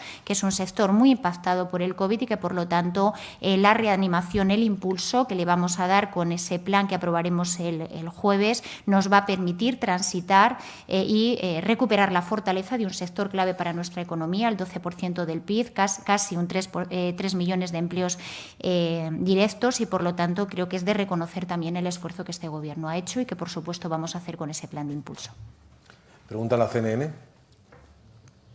Buenas tardes, soy Al Goodman de CNN. Un par de preguntas. La primera para la ministra Montero. Siguiendo la pregunta que hizo la colega de Televisión Española hace un rato en esta red de prensa sobre el número total de los muertos por COVID-19. La cifra actual, lo más actualizado a partir de ayer, en las cifras que publica el Ministerio de Sanidad, 27.136 muertos, pero también las mismas cifras de ayer habla de 26 muertos en la última semana, pero la cifra global no se actualiza. En el Reino Unido, ministra, en Alemania, Francia, Suecia, Irlanda y en otros países del entorno de España sí se actualizan esta cifra de los muertos por COVID diariamente. El doctor Fernando Simón ha dicho que aquí en España hay un nuevo sistema para contabilizar los datos y él dijo hace más de una semana que pronto tendríamos el nuevo dato de los muertos. Entonces, pregunto, en aras de transparencia, ministra, ¿el Gobierno no podría facilitar el dato global de los muertos directos para este grupo que es el objeto del homenaje del Estado que se está planeando? Y para la ministra Maroto, cuando abren las fronteras con los países no de Schengen, el 1 de julio, si no me equivoco de la fecha, podrían llegar los británicos, un grupo tan importante para el turismo aquí en España.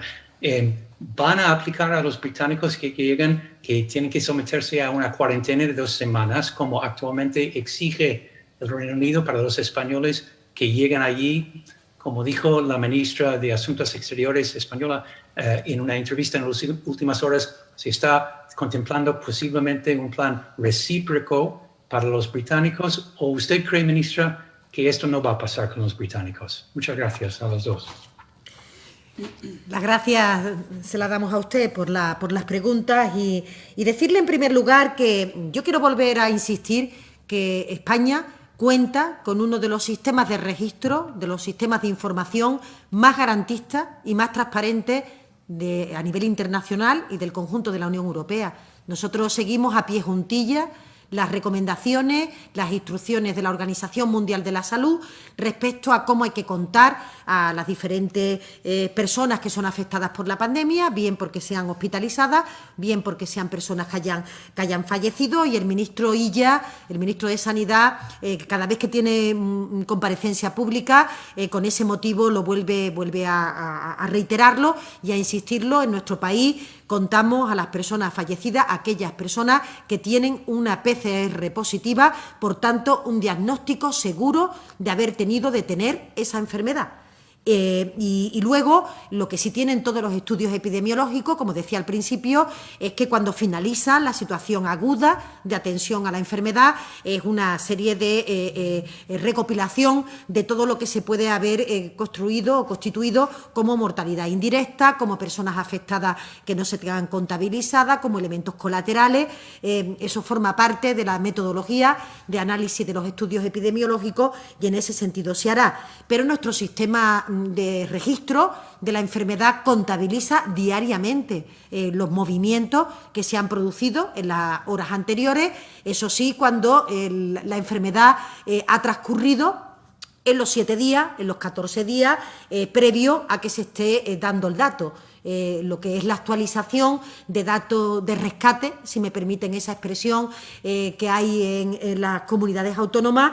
pues se hace con una periodicidad que el doctor Simón está dando cuenta de ella. No sé cuándo corresponde, cuándo toca, no sé si el día de hoy o el día de mañana, pero cada cierto tiempo se hace una nueva actualización, insisto, de aquello que no es exactamente reflejo de cómo está circulando la enfermedad. Y lo que interesa en este momento es conocer qué personas personas se han contagiado o pueden contagiar en los últimos 7 días, en los próximos 14 días, porque es el periodo ventana de transmisión de esta enfermedad. No es una construcción caprichosa, todo lo contrario, es una construcción muy rigurosa respecto a cuál tiene que ser la vigilancia epidemiológica. Pero insistimos en que tenemos uno de los sistemas más garantistas, más rigurosos del conjunto de los países del mundo, y en ese sentido doy las gracias a todas las comunidades autónomas, que son las que facilitan estos datos y que nos permiten todos los días tener una visión real de cómo se está comportando una pandemia tan grave en nuestro país. Sí, en relación con lo que me comentas sobre el mercado británico, bueno, lo primero que quiero es animar a todos los británicos a que vengan a visitarnos. Como bien señalabas, a partir del 22 de junio para los países Schengen y a partir del 1 de julio para países no Schengen abrimos las fronteras internacionales. Eso también va a suponer sin duda, oxígeno para nuestro sector turístico, y estamos deseando que los británicos recuperen esas ganas de venir a España y recibirles cuanto antes. En relación con la aplicación de la cuarentena, decirle que en estos momentos, como lo hemos hecho a lo largo de toda la crisis sanitaria, mantenemos un contacto permanente con todos los gobiernos, en particular con los principales mercados emisores y, por supuesto, con el Gobierno británico y los operadores turísticos. Iremos definiendo la decisión que tomamos, siempre en acuerdo con el Gobierno británico, en la medida que se aproxime el 1 de julio, para tener garantías efectivamente de que tanto la persona que venga esté segura como transitamos después al retorno seguro. Por lo tanto, los próximos días, con ese trabajo conjunto que hacemos los dos gobiernos, tomaremos una decisión que sea por el bien de los dos países. Nos quedan 2 últimos turnos de palabra, Radio Euskadi y TVG. Radio Euskadi, por favor. Hola, buenas tardes. Sí, ¿Se me escucha? Vale. Bueno, 3 preguntas. La primera es que H. Bildu ha solicitado, como ya saben, la comparecencia en el Congreso del expresidente Felipe González y también del ministro del Interior, Fernando Grande Marlaska, así como 2 comisiones de investigación. Lo anunciaba hoy. Después de que hayan salido a la luz pues, los documentos de la CIA sobre los GAL, me gustaría saber qué opinión tiene sobre este asunto el Gobierno, si apoyarían o estarían a favor de estas comisiones de investigación. Y otra pregunta también sobre otra comisión de investigación. Los letrados del Congreso se mostraron contrarios ayer a investigar las supuestas irregularidades relacionadas con el rey emérito. Algunos partidos que solicitaron esa comisión ya han anunciado que seguirán intentando que estos hechos se investiguen. También quisiera conocer la opinión del Gobierno sobre este asunto. Gracias. Sí, muchas gracias. Bueno, en relación con la última cuestión, decirle que, como siempre, este Gobierno manifiesta su respeto, su colaboración con la justicia y, evidentemente, si en el Congreso de los Diputados, que no es el marco de este Ejecutivo, los letrados consideran que la materia que se pretende investigar no puede ser por razones legales, no, este Ejecutivo, por supuesto, lo respeta, no entra ahí. Es una cuestión y un debate que tiene que producirse entre los grupos políticos, pero que tiene que respetar todas las condiciones de legalidad, que cualquier actuación que hacemos en el Congreso de los Diputados estamos obligados, por supuesto, a mantenerla. Y en relación con la primera pregunta, no he tenido ocasión de escuchar a los representantes de Bildu hablar a propósito de esta cuestión, por tanto, permítame que primero conozca exactamente en qué términos se ha producido. Cualquier formación política tiene la capacidad de llamar o de solicitar la comparecencia de cualquier ministro de este Ejecutivo, que estará permanentemente dispuesto a asistir cuando las Cortes, la Cámara Alta o la Cámara Baja, los llame para hablar de cualquier asunto que conozca o cualquier asunto que pueda ser competencia del Ministerio. Pero no he escuchado las declaraciones y no quiero aventurarme a hacer ningún tipo de cuestión sin haber escuchado primero qué se ha dicho. TVG, adelante.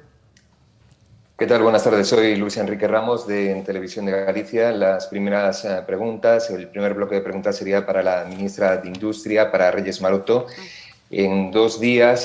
se cumple ya el plazo de 3 semanas que ofrecía Alcoa, que anunciaba Alcoa el 28 de mayo para iniciar el despido de 534 trabajadores de la fábrica de San Cibrián y que eso supondría el cierre de la única fábrica de aluminio que hay en España. ¿Por dónde cree, ministra, que pasa el futuro, si es que lo tiene, de esta fábrica? Por la entrada de capital de una nueva empresa en las instalaciones de Alcoa. Parece que Alcoa no está por la labor, y el problema que denuncian no solo Alcoa, sino el resto de las electrointensivas sigue siendo el elevado precio de la energía en España.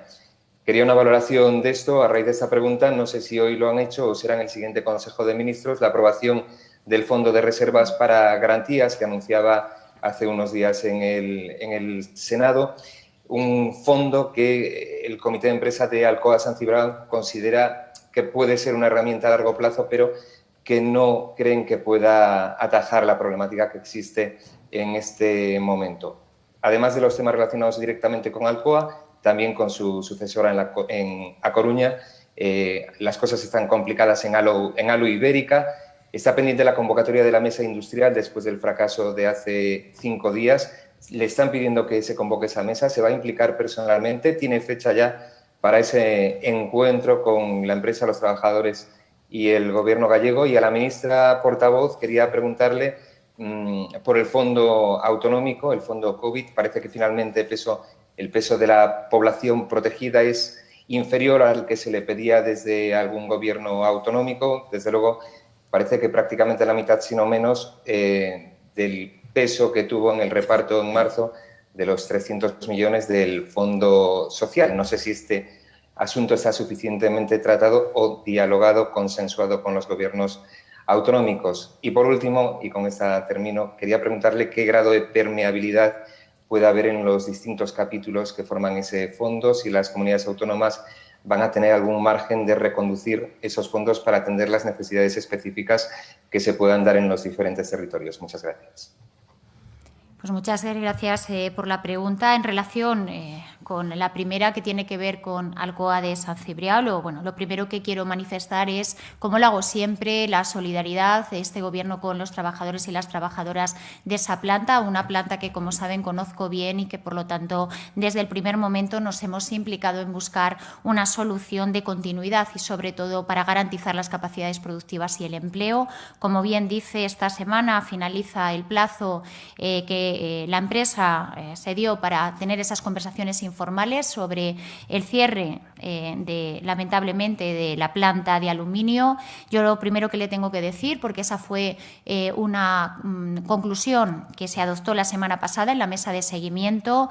primero es que es muy importante mantener la unidad de acción. Sin duda nos hace más fuertes y, por lo tanto, tanto las administraciones como el comité de empresa estamos en estos momentos defendiendo la continuidad de esa planta, de los puestos de trabajo, y le hemos solicitado a Alcoa que se aclare, que tome una decisión. Esa fue la principal reivindicación que la semana pasada en la mesa de seguimiento le manifestamos a la empresa. Necesitamos, sin duda, clarificar cuál es esa decisión que quiere tomar y, en su caso, si mantiene una decisión que no compartimos, que es el despido de esos 534 trabajadores y trabajadoras, desde luego nosotros, pero también el conjunto de la mesa de seguimiento, lo que le estamos diciendo a la empresa es que deje paso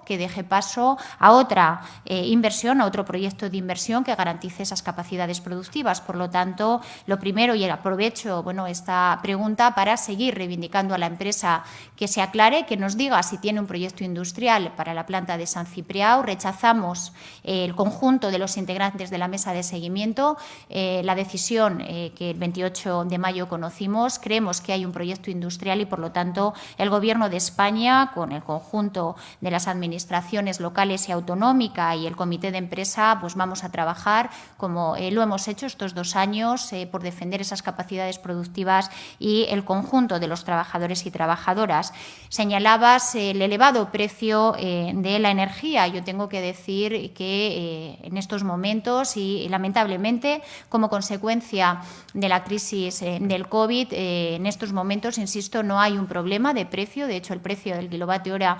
no es un problema para la planta. El problema que tiene esa planta es es un problema de sobrecapacidad y, sobre todo, un problema de falta de inversiones que en los últimos años se ha visto de manifiesto en cuanto a bueno, pues una empresa, Alcoa, que no ha invertido dinero en la planta. Un compromiso que tenemos, como bien has señalado, es la aprobación del Fondo de Garantías. Será la semana próxima, en el próximo Consejo de Ministros, el día 23, donde aprobaremos este fondo, y una vez aprobado el fondo ya podemos dar curso al estatuto, que estará también en las próximas semanas aprobado. Damos certeza en cuanto al precio, pero insisto, en estos momentos el debate no es el precio, el debate en relación con la continuidad o no de Alcoa en San Ciprián tiene que ver con la falta de inversiones, con la falta de proyecto industrial de Alcoa, y por lo tanto le pedimos que se clarifique y, en su caso, que nos deje trabajar a las administraciones con el comité de empresa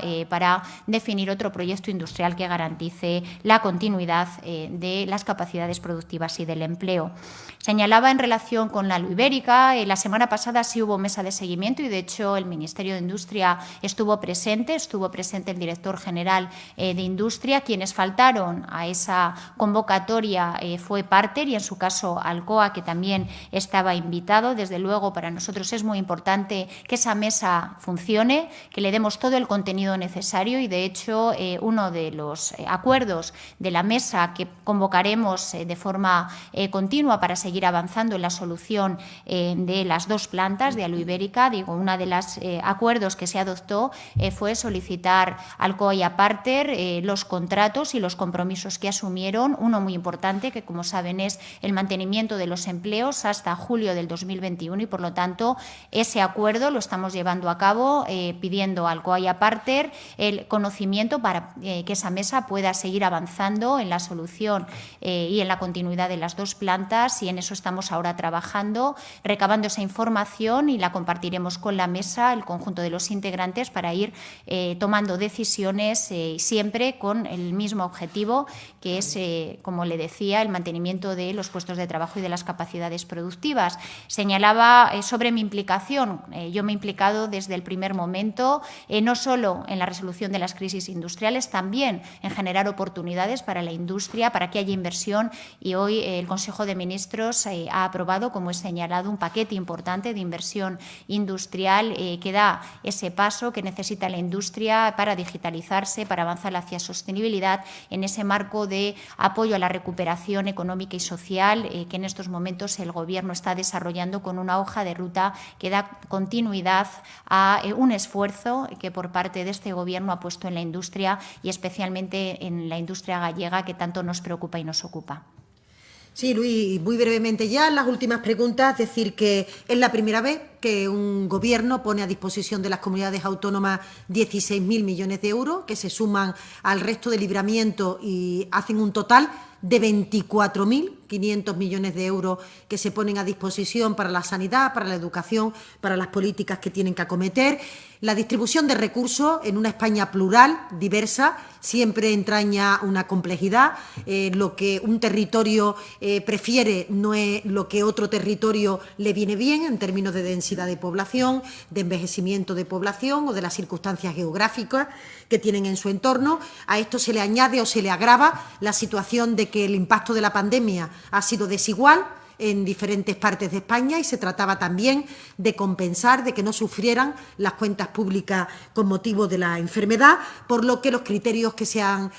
manejado, que se han distribuido, han ido modificándose con mayor peso de la población. Esto que aprobamos hoy respecto a la propuesta original que tuvo el Ministerio de Hacienda encima de la mesa, pero en la que la mayor expresión de que el sistema es justo es que ningún territorio se identifica al 100% con el modelo que se ha aprobado. Esto significa que si se hubiera hecho a medida de una comunidad autónoma hubiera perjudicado a otras muchas. Así que el diseño, yo estoy contenta, estoy satisfecha, porque creo que responde con criterios de igualdad, con criterios de equidad, a un reparto que ha sido complicado meterlo en la ecuación, pero que al final ha proporcionado un volumen de recursos que es muy similar al que era la previsión de cada comunidad autónoma respecto a lo que se iba a gastar o a lo que iban a sufrir sus cuentas públicas en sanidad o en educación. Y decirle también que el fondo no está condicionado, es un fondo incondicionado, que no requiere ninguna cuestión a cambio y que el propio decreto dice que es competencia de las comunidades autónomas priorizar que el destino del dinero se dirija a los fines para los que ha sido concebido y, por tanto, serán ellas, las comunidades autónomas, las que tendrán que darle ese uso sanitario, ese uso educativo, porque el fondo ni requiere justificación de factura ni ningún tipo de condicionalidad para que pueda ser lo más flexible posible en el manejo de las cuentas públicas del conjunto de comunidades autónomas. Y con esa última pregunta, dándole las gracias a las ministras, terminamos esta comparecencia de prensa, rogando, como siempre, al conjunto de los ciudadanos hasta la próxima reunión del Consejo de Ministros el martes que viene, donde ya estaremos todos en esa nueva normalidad, que por Dios extremen las medidas de precaución en la distancia, en la utilización de la mascarilla, en el lavado de manos de los lugares públicos, porque hasta que tengamos la vacuna esto nos permite salvar vidas, las nuestras, pero también las de las personas que queremos. Muchas gracias. Muy bien, muchas gracias.